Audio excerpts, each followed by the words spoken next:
stores. We are very lacking in good thrift stores in the northern suburbs of Houston, Texas. When I lived in Georgia, I lived in northeast, northwest Georgia. Um, I say both because I grew up in the northeast-ish area, and then my home that I bought as an adult was northwest, and I was constantly between both because my parents were still in the northeast. Um, we had awesome thrift stores there, like brand new things. It's night and day here, but anyway, I am repurposing clothing for the little boutique that I talked about in episode 2, and she had given me 2 blue jean jackets to do something with. I immediately turned around one and gave it back to her the next day, and she loved it just with what I had on hand at my house because I've already been kind of holding on to fabrics from clothing that I had that I knew would be pretty to upcycle. So I've been looking for some more to do the other jacket that she gave me. So I went with that in mind. I found this gorgeous embroidered shirt that I could pull all this embroidery off of. So it's got it around the neck, it's got it all around the bottom that's gathered. It's even got these little fringy tassels I could use somehow. It's got it completely around the back and on the back. So there's a lot of real estate to pull from that. So I'm very excited about that one.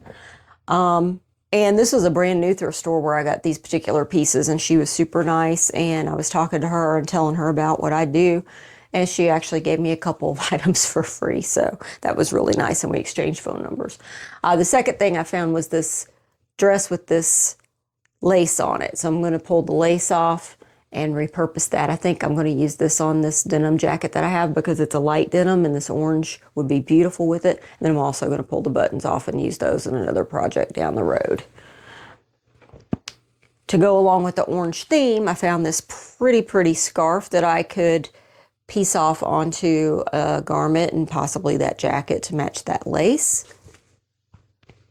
I also found this, it feels like linen or cotton, and I'm also trying to find natural materials when I can. That scarf obviously is not, but this is either a linen or a cotton, and it's really nice and soft. It's not an exciting shirt in itself, but I did like the fabric and the stripes, so I'm going to try to utilize that in some way at some point.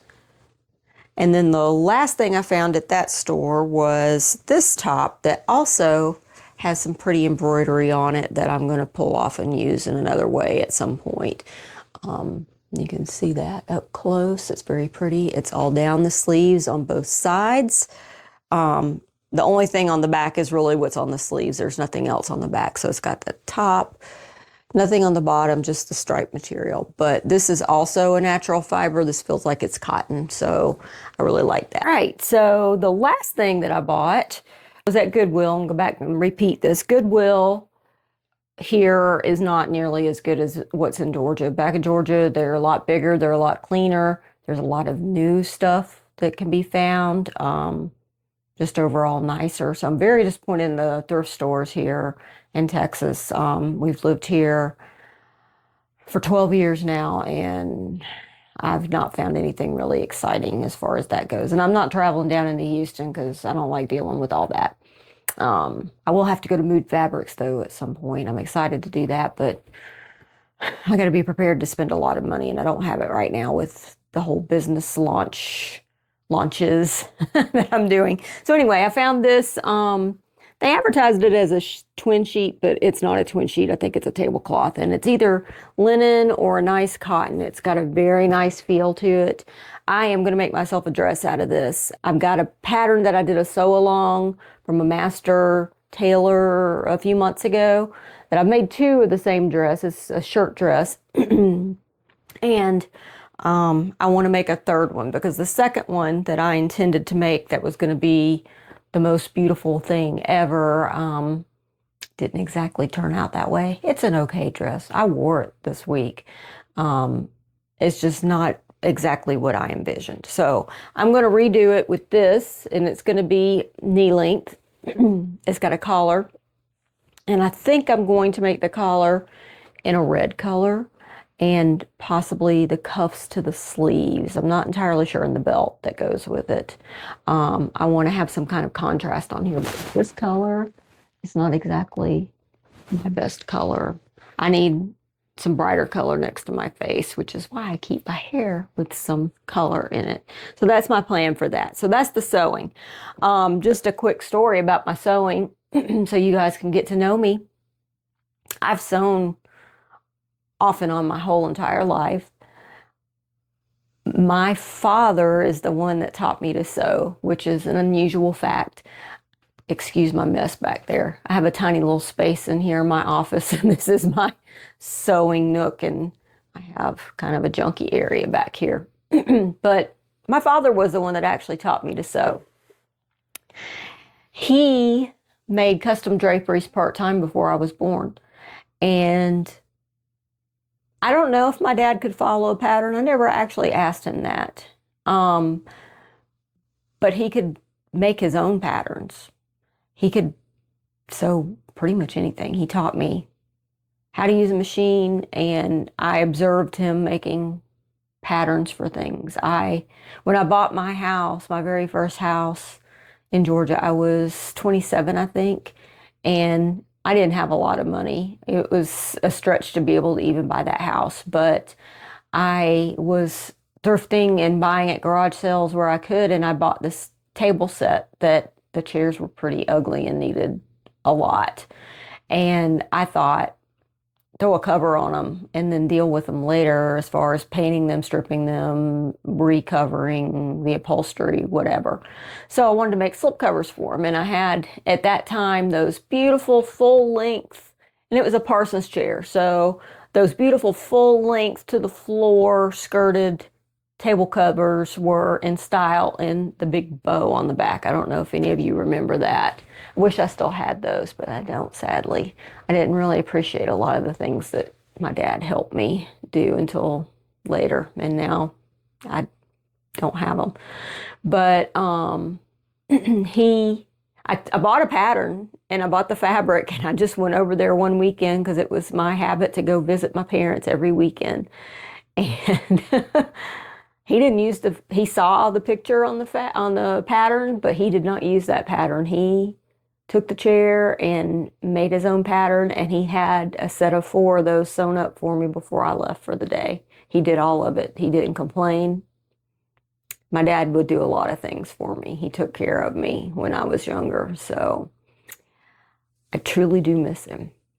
So anyway, that's how I learned to sew.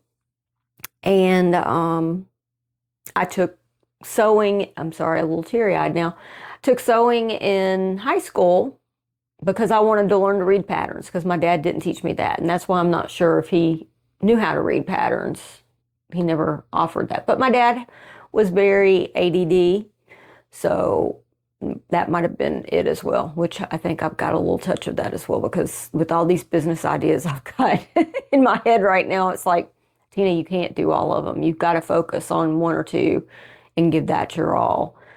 So anyway, he didn't teach me to use patterns. So I took sewing in high school, and that's back in the 80s when we still had offerings like that in high school. And I loved it. If I would have been in better health,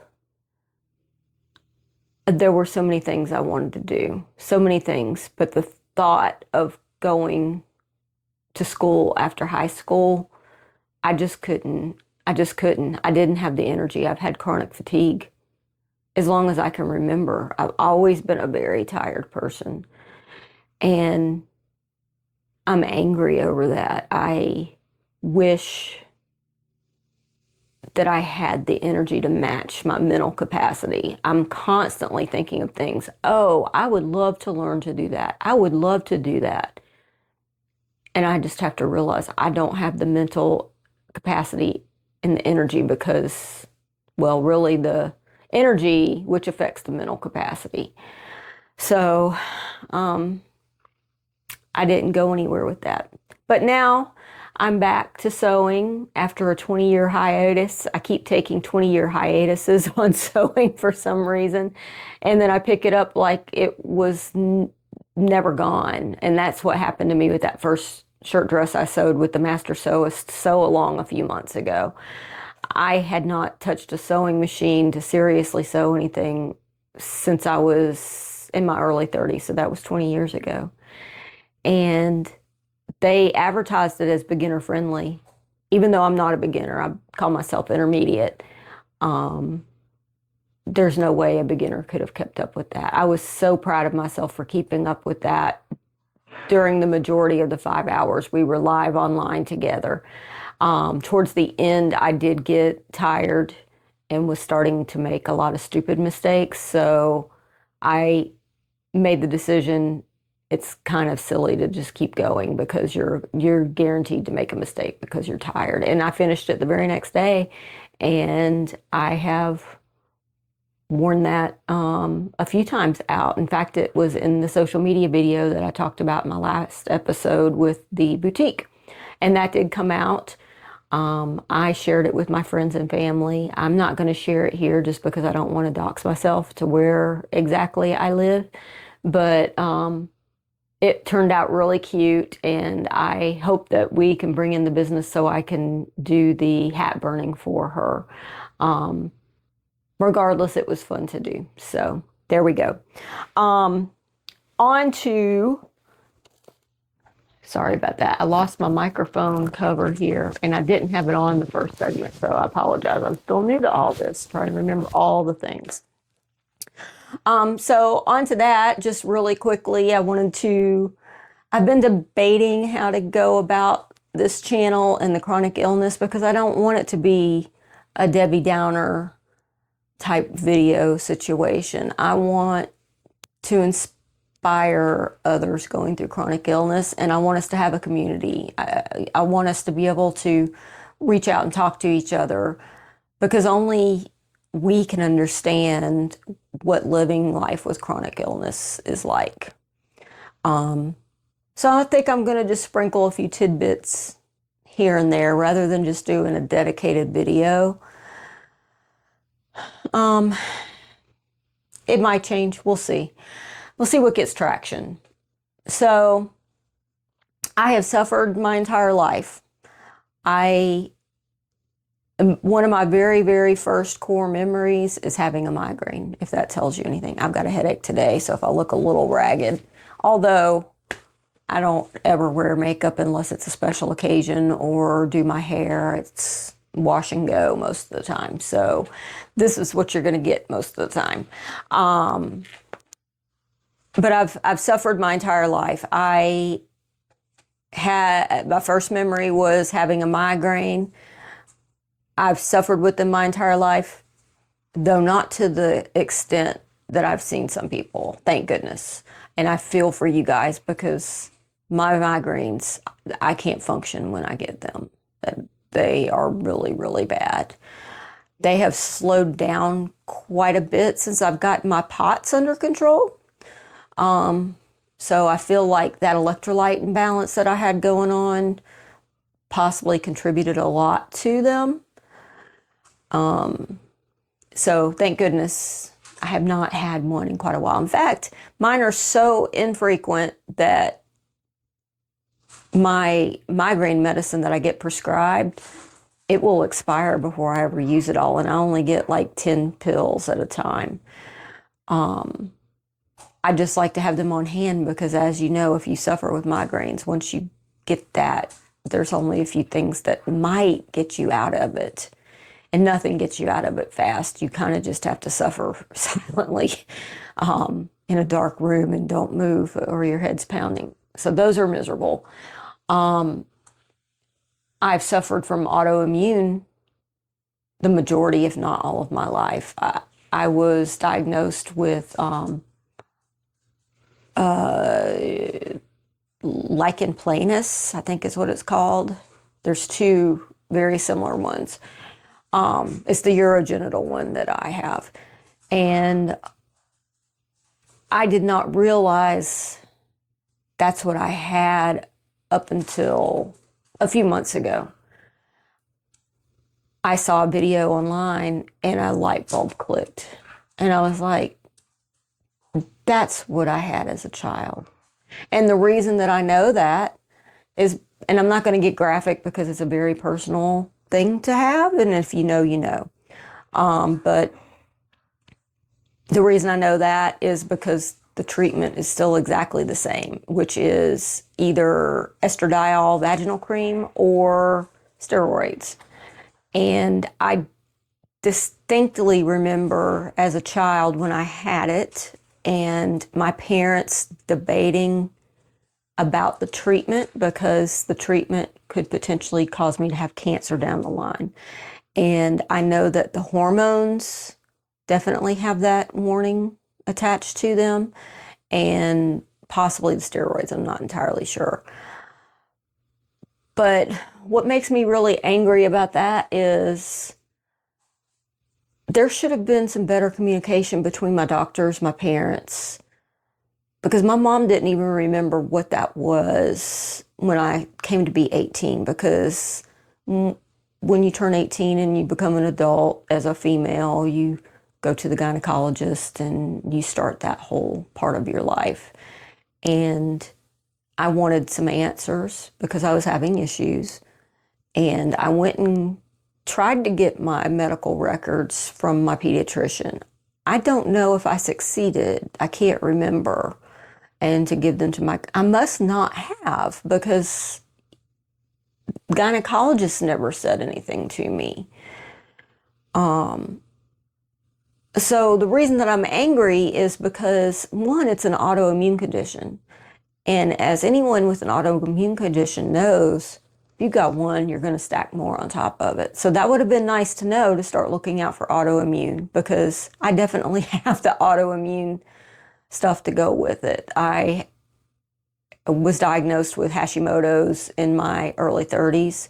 I think I actually started suffering with it in my early 20s and just didn't know it. So that could have helped maybe manage that a little bit better, because I do have chronic inflammation because of that, which is part of the reason I'm trying to lose weight. And the reason I'm actually feeling better now is because I'm getting some of that inflammation down.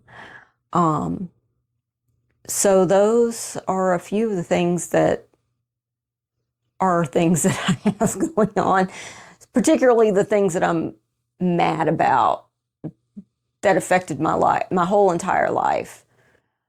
The chronic fatigue, the autoimmune, the not knowing what that initial autoimmune disorder was and how to stay on top of it and to watch out for other additional autoimmune. Yeah, my life could have been completely different.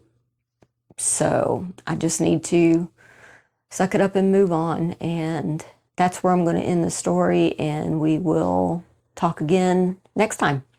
Thanks for watching. And if you enjoyed this, please like and follow. And if you resonate with this and want to become part of the chronic ill community, please also just like, follow, and make a comment. Talk about your illness with me. Talk about things we might have in common. Talk about what's your hobbies that you're still trying to enjoy like I am doing. So, yeah, until next time, thanks.